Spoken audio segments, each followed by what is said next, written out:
Let me start to record. Okay, Okay. so today I'm sitting down with Teresa, and now, okay, so you are a tobacconist. Yes, ma'am. So, what is the difference between a tobacconist and just somebody that works in a cigar shop? Probably the level of seriousness that you bring to the role. I would think everybody, hopefully everybody working in a cigar store or in a lounge is they do. Of course, we love what we do. It's a constant education. Mhm. And so for me, that role of tobacconist really does mean something. Um, there's things out there like Tobacconist University where people working in retail stores and consumers too can actually get certified. Mhm. So I'm a certified retail Mhm. tobacconist. So, how long did that take to get certified? Not very long. The beauty of this business is I started in 1996. And I think so much of what we learn, you can only get through experience. But Tobacconist University, there's a fabulous handbook that for anybody interested in learning more about cigars and pipes, I would absolutely recommend that book. It's on Amazon. Mhm. And you can read the book. There are modules online. The test is not easy, Oh, but it's pretty quick. I mean, if depending on your pace, it's okay. self-paced. Okay. I read So, the book in a day and took the test the next day and wow. Oh, did ooh, really well. wow. But Okay. that was after many years of already being in the business. So you're at Georgetown Tobacco. Yep. Is it Georgetown Tobacco and Pipes or It, just Georgetown it's Tobacco? Georgetown Tobacco and Pipe Stores Inc. Okay. But we Georgetown Tobacco is less of a mouthful, so we use Okay. that a lot. And like I said, I had someone who called me to tell me about the store, and I was like, "Oh my God, it's so quaint. It looks like the how do you say it? Like the old fashioned tobacco pipe store. Very It's like it's traditional. so quaint. The street that you did a video or a reel with the look of the street, and I think it was in the snow. Was it when we just had the first We snow? did just have the snow, yeah. Yeah. And I was like, oh God, I can't wait to go there. I literally can't wait to go there. You had Can't an wait to event have you. a couple of maybe a month ago, 2 months ago. Yep. And I was going to go there. I was going to try to come, and then I forgot I got double booked, and hence the intern because Okay, gotcha. I'm jealous. I'm very jealous. There any interns out there? because listen, he is invaluable. He was actually a student at the school that I worked at, and I was his mentor. So Wow. we have forged a relationship now that is probably 10 years. And I look at him like he's my son. Mm. So when he was like, "Oh, you need an intern," and I'm like, "Do I?" He was like, "Okay, how many times have you double booked, triple booked, quadruple booked yourself? Mm. And you're trying to make," and literally, I would try to make all the events. So when you schedule events, are you in charge of scheduling the events at Yes. the store? Yes. So if following us on Instagram, absolutely, I'll promote it on Instagram, but also just go to our website, gttobacco.com, and sign up for our newsletter. And that'll come out every week. I was really good about every week for a year, and then Mhm, it gets hard to put out good content. We try to make it educational, also what's new in the store. That's hard to do on a mhm. weekly basis, but it is a new year. And, I think starting next week, it will be back on top. It's called the Caucus Brief, named Oh, after wow. our house cigars called the Caucus.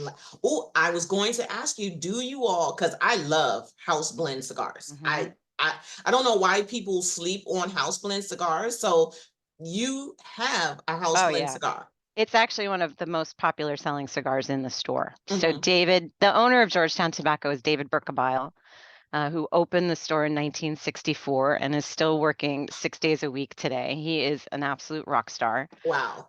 He blended the Caucus in 2009, Hmm. and Rocky Patel makes it for us. Wow. And it's named the caucus because David was a big part of our trade association, which is now called the Premium Cigar Association. Hmm.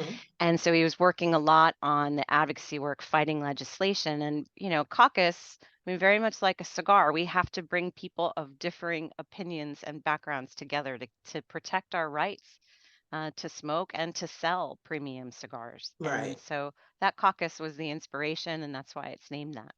Now, do you all go to PCA?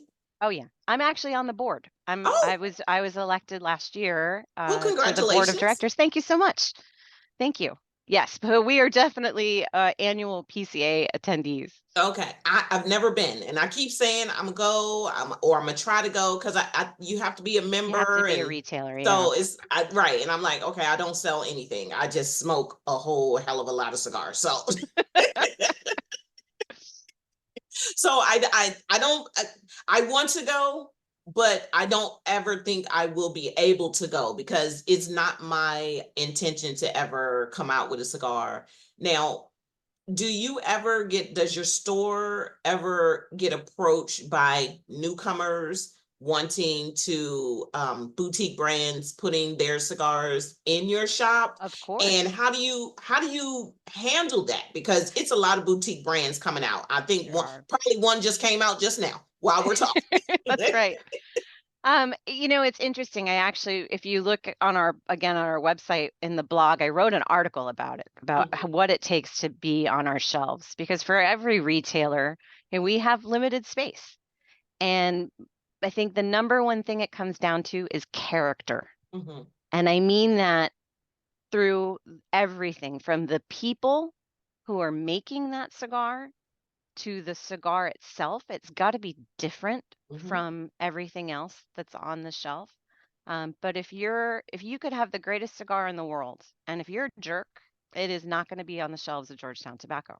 Okay. Period. So for us, it's really important when we're talking with customers about the different cigars to understand everybody's story, Mhm, and really take them through not just the blend and where the tobacco is grown, but who's making this. mhm. And that's important to us. So it makes a big difference to me, I know, as And I'm you know what? And smoking. but that does make a difference because I, I'm I am almost like that when I decide to smoke a cigar. Like Mhm. if I've met someone who's representing a cigar or a boutique brand cigar, Yep.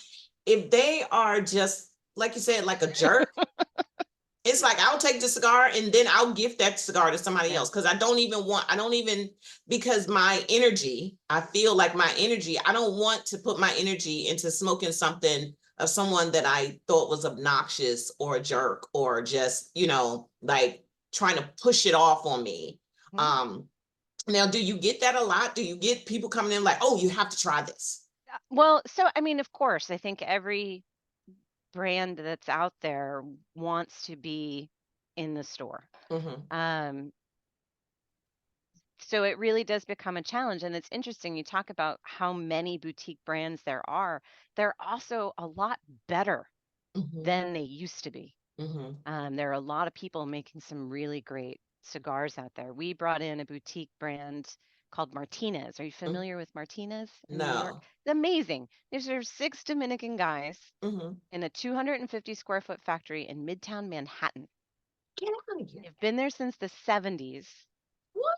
and they just started selling in the last couple of years outside of New York. Mm-hmm. And we sat down with them at PCA last year and smoked the cigars and talked with Jesus, the owner, and David, his number two, and blown away from beginning to end. From the cigar, it was Wow. different from anything else on the shelf. Mm-hmm. They were amazing. I think one of the things I love about PCA too is it's not just what you see on the trade show floor. Mm-hmm. You also see people out at night. Mm-hmm. And these guys are just as classy and sweet and genuine at 2 a.m. Mm-hmm. as they were at 2 p.m. And that Wow. that means a lot. Yeah. Yeah. So when you think about, okay, well, first, how long have you been with Georgetown? So I started in 1996. Okay. And then I was there through 2001. Then I left. I lived Okay. in different places, did different things. And then I Mhm. came back in 2014 part time, and then just back in 2022 full time. Okay. So have you seen well, of course you have the difference in, you know, the big brand names and the boutique brands and things like that. And what would you say is the biggest difference from when you first started to now? Mm, that's a great question. I would say the most encouraging thing when I think about the big brands, if I think about Davidoff, if I think about Padron, who were our biggest sellers in the 90s and still are today, Mm-hmm, that kind of staying power speaks volumes. mm-hmm, We all know as cigar smokers, if the cigar isn't great, you could have loved it once, you could have loved it for a long time, but if it's moved away, you're not going to smoke it anymore. I right. mean, it's 30 years later and we're still, smoking and loving and doing a lot with Davidoff and Padron. Mm-hmm, As I said before, a lot of the boutique brands have gotten a lot better. And so it's a challenge to make sure you're bringing in I mean, we're always trying to bring in new things, but at the same time, of course, we build up that trust with the customer. mm-hmm, They'll buy anything we recommend once, mm-hmm, but will you buy it again? right. And that's the test of whether you stay on the shelf in a Okay. retail store or in a lounge. Because if it's not selling, you could be the greatest guy in the world. And unfortunately, there are stories like that too. But if it's just not selling, then we have to make room for something else. Mm-hmm. Now, you recently went to the Dominican Republic, and that's how I got to see you, because I love when people go to the different farms and things like Mm, that and show us behind the scenes, type of thing. And you were at in the Dominican Republic at the Davidoff farms. So yes. was that your first time being there? It was my first time with Davidoff. I had been to the Dominican Republic probably, I think this was probably like 1998. Mm-hmm, And Manolo Casada spent an entire day with me, which was mm-hmm. incredible. I mean, Wow. I'll never forget what that was like because I thought going in I knew a lot, and you get down there and you're like, I don't know anything. And here 30 years later, I have felt the same way. Like, there is so much to learn and so much nuance, but this was like a once in a lifetime experience to be there with Davidoff. Mm-hmm, Um, I've been selling Davidoff since 1996 personally. mm-hmm. And Georgetown Tobacco was one of the first appointed merchants. When they started selling cigars made in the Dominican Republic, they chose 20 retailers in the country. Georgetown Tobacco was one of those. So our Wow. story goes back to day one with them. Wow. And so to see the farm, I mean, they have multiple farms throughout the country. So we were at one farm, and then in the facility in Jicame where they do the fermentation for wrapper leaf, filler, everything. I mean, I could go on for 2 hours if you want about the process. We're actually going to do an event, so keep an eye out. I'm going to actually do an event where I kind of review the trip, Oh, and okay. get super nerdy if people want to get really into Mm-hmm. the detail. Oh, That's what I'm going to try to do and try and okay. share what I learned with everybody in the store. Wow. That, you know what? See, I get super nerdy too. Now, I've only been smoking cigars since I retired. So about two and a You're half years. kidding, No, just two and a because half you years. had great questions. I put it Because, out there. Hey, if you have questions while I'm here, and your questions were fantastic.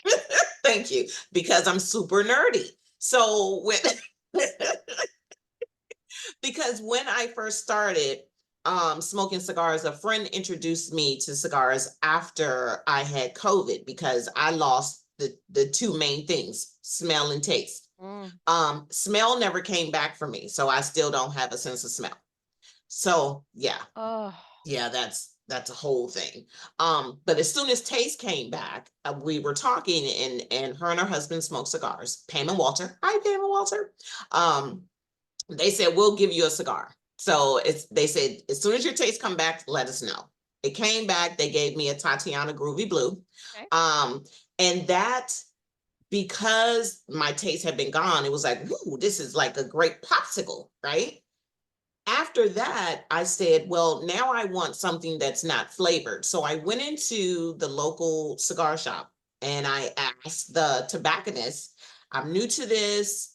I just got my taste back. I want something that you would recommend. And he recommended the Monte Cristo White Series. And I said, okay. and I went and smoked it and like instantly fell in love with it. But at that point, I then had to know everything there was to know about cigars. Like, That's so awesome. I went on Amazon, I was Googling, but you can't believe everything on the internet. Um, I was doing research. I literally I was buying like two cigars and taking one apart, smoking one and then taking one That's apart because I just wanted to fantastic. know. And so literally for 2.5 years, I have learned so much, yet I don't know enough. So Get used to it. That never goes away. That's part of the fun. I mean, that's really part of the beauty of being passionate about cigars is that there's always something to learn. yes. So when you were at the Davidoff farm, Mhm. did you, like you said, you thought you knew everything, but was there something in particular that you were like shocked to learn? It's interesting. I think I came away with a lot, a lot. I had talked, like I said, I've been selling Davidoff since 1996, and we talk a lot about how, from a quality control perspective, Hmm. no one does it like Davidoff. Hmm. I have said that 100 times, 1,000 times. Seeing it firsthand, like that's an understatement. Hmm. Their approach and how every single part of the process is nothing about it is rushed. Hmm. Everything is done with precision. They talk about Swiss precision and Caribbean passion. And Wow. it's not just a tagline. Hmm. I think that's a lot of what I came away with. Davidoff is an incredible company to work with. They have an amazing marketing team that does beautiful campaigns. Hmm. But as a consumer and as a retailer too, you read things and you're like, it's great marketing. Hmm. It's the truth. It's the Wow. bottom line is it's the truth. Hmm. And so to be able to experience that, both the passion of the people who are working there, the tenure. I mean, you have to have 10 years of experience before you can even roll a Davidoff. Wow. And so to be in that factory and see the hundreds of people and the women who are sorting wrapper leaf, they use women, by the way. And I Hmm. had heard this before, and I asked Pedro Pablo, who's the master blender. Pedro Pablo Perez was our main guide Hmm. with Davidoff. He's their master blender. I had heard that they use women when sorting wrapper leaf or just tobacco leaves in general because they perceive color better. I say, is I've this heard true? that. He I says, I've heard yeah. that. And every single person in those rooms was a woman. Wow. And they, of course they have special lighting. I mean, it's especially for the wrapper leaf, it Hmm. has to be beautiful and it has to be the right shade. And they are meticulous. I mean, it's absolutely incredible to see in process. And when I think about, again, I get the perspective seeing everything in the store Hmm. and over years. Hmm. And consistency is everything. And I will say that of any brand, when I look at the Davidoff case, this wrapper on an Anniversario number 3 Hmm. looked exactly like this in 1996. Hmm. Looks Wow. exactly like this now. And to think about how difficult it is to maintain a blend Hmm.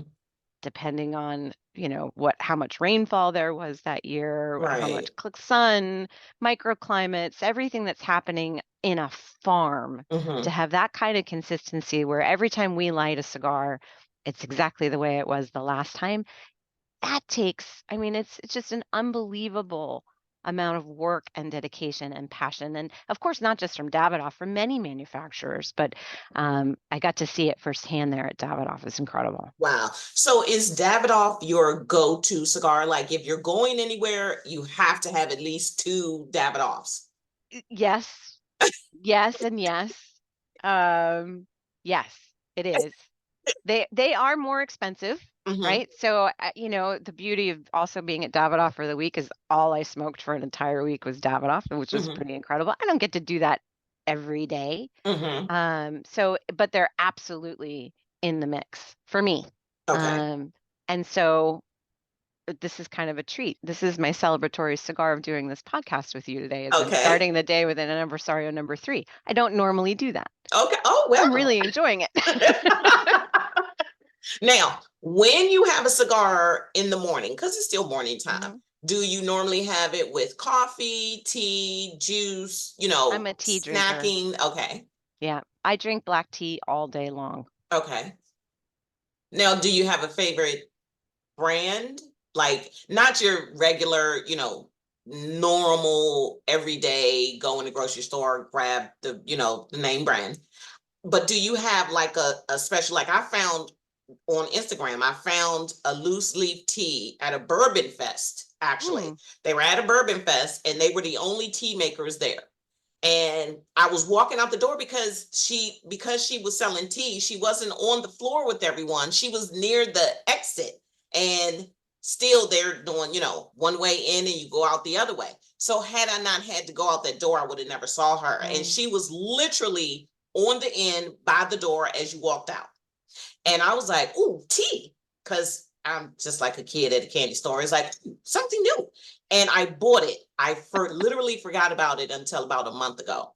And I was like, oh, here's the tea I've been looking for. I knew I bought it, fell in love with it. Now it's like I have to have it What's it every called? it's called Bold and Beautiful. Okay. And it's loose leaf tea, Okay. which is my favorite. And I got the vanilla chai. Ooh. Okay. So good, so good. I'll send you the link after we get off.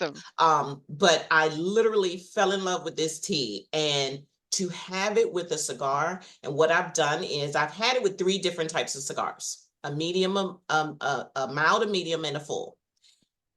If you have the vanilla chai with a full spicy cigar, man, it Mm-hmm. cools your palate down. Yep. Even though it's a hot tea, it cools your palate down, and that smoking experience is like wonderful. So you have black tea, but do you have it with a certain cigar, like a medium full?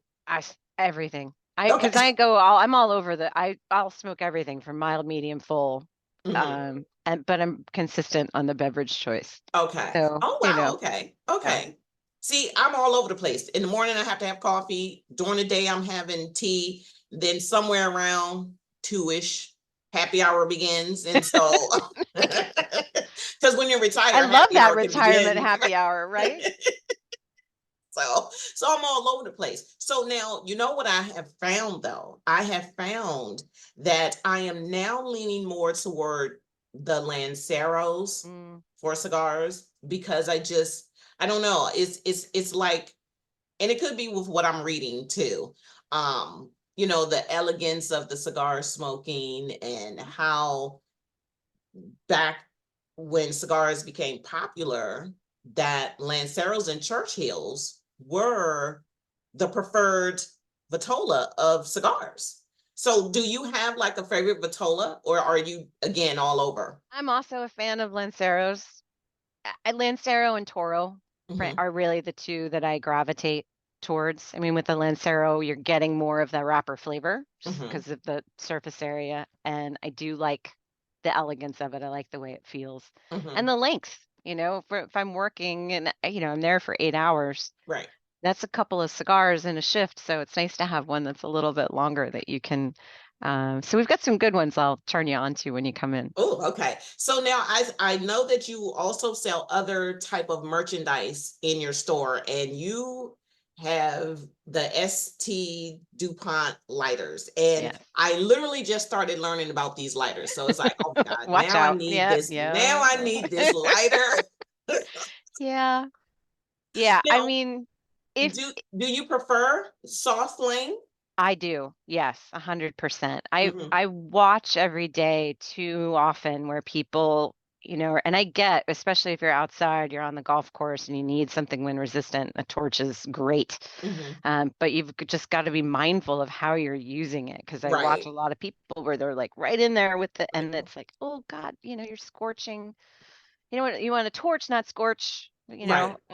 and so the soft flame lighters are my preference. Hmm. I also have a DuPont. And because they're the best Yeah. and you will literally hand that lighter down for generations. Oh, wow. You Okay. don't lose it. We have people who come in with their grandfather's DuPont from the 50s. Wow. I mean, See now I know I gotta have one. And yeah. I have 5 grown children. So Okay. it's Somebody's like, gonna want it. right. You're gonna have Somebody to gonna put want it it. in the It's will. like, Who gets I the don't know, DuPont? because it's like two things that they stated that they want from me so far. Money they're not going to get because I'm traveling every chance I get, but I have Oh. a huge Christmas village display. So I was like, you can fight over that if you Ooh. want to. I don't care. But it's enough for all of them to have like Right. 20 pieces. This thing is massive, and every year I'm buying 6 or 7 pieces. That's a whole nother show. Oh my goodness. Well, you may But have to take that down to 3 pieces and then a DuPont, exactly, because you know? you had one, I think it had like a dragon, it was like red. We have You one, and literally that's just posted that one. yeah, And it I'm is like, the oh, dragon. It's the okay. year of the dragon. Yes. I'm like, oh, now I need that. Like I need another lighter. My favorite though is cedar, the cedar spills. Like Sure.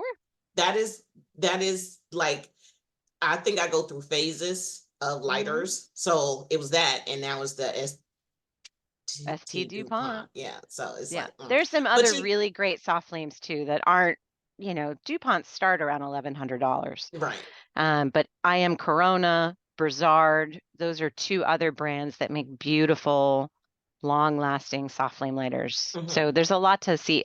That's one of the joys for me at Georgetown Tobacco. You said we sell other things. Right. We have a lot, I mean, everywhere I've traveled, I always, of course, go to whatever the local cigar shops are. Right. I've never seen a store that has an as in-depth a selection of accessories, lighters, cutters, humidors as we do. Hmm. Okay. Um, So hold and on so to that, that. Hold yeah, on to okay, that, because I'm we're gonna going to hold get on to into that. it. We're going to get Okay, into it. So we're going to take a break. We're going to take okay. a break, and then we're going to come right back, because there's going to be two parts, because there's so much Ooh, information I want to talk to you about. So we're going to take a break, and then we're going to come back, and we're going to finish up this conversations with Teresa, the head tobacconist at, just the tobacconist. oh, just a tobacconist Yeah, at just a tobacconist. Georgetown Tobacco and Pipes, and we will be right back. So, what I'm going to do, I'm a download this one so that then I can begin the second part. Mm. If I lose you, just come right back on. Okay.